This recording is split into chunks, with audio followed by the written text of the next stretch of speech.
C'est le début des années 70. J'ai 35 ans, je suis commissaire-priseur et pilote. Et je veux faire Le Mans. Pourquoi Le Mans? Parce que c'est Olympie pour moi. Il me faut trouver une idée et je pense que la meilleure, c'est de joindre mon goût de la vitesse et mon goût de la beauté en faisant peindre les voitures que je conduirai au Mans par les plus grands artistes de l'époque. Et il faut trouver un partenaire. Et ce partenaire nous accueille aujourd'hui ici. C'est BMW qui, le premier, dit « c'est une idée géniale, on y va ». Et voilà la naissance des Art Cars.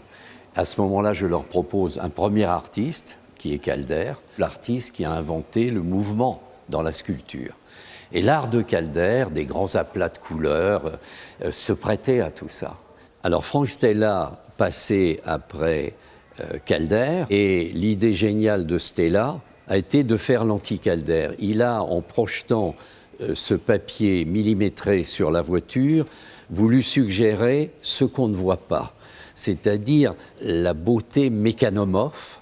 Il voulait montrer la beauté des organes mécaniques et le travail des ingénieurs et le travail des mécaniciens. Il n'y a pas une œuvre qui est comparable à celle-ci. Dans l'histoire de l'art, c'est unique.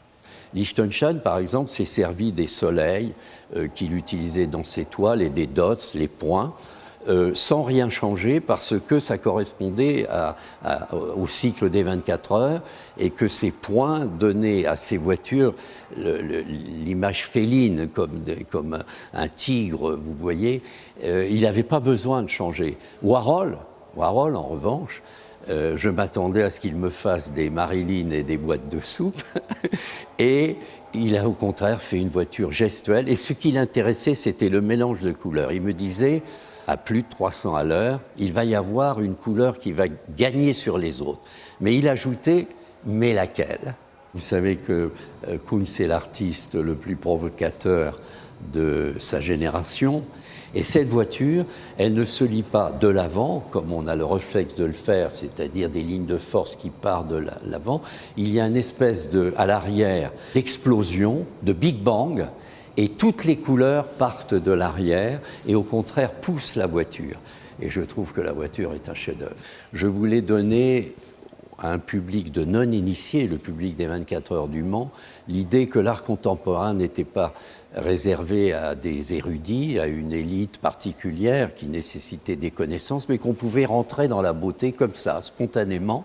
J'apportais le peintre, qui le faisait gracieusement. L'artiste était libre absolument de faire le travail qui lui plaisait et BMW amenait la voiture. Voilà comment ça se faisait, tout simplement, et un cadeau au public.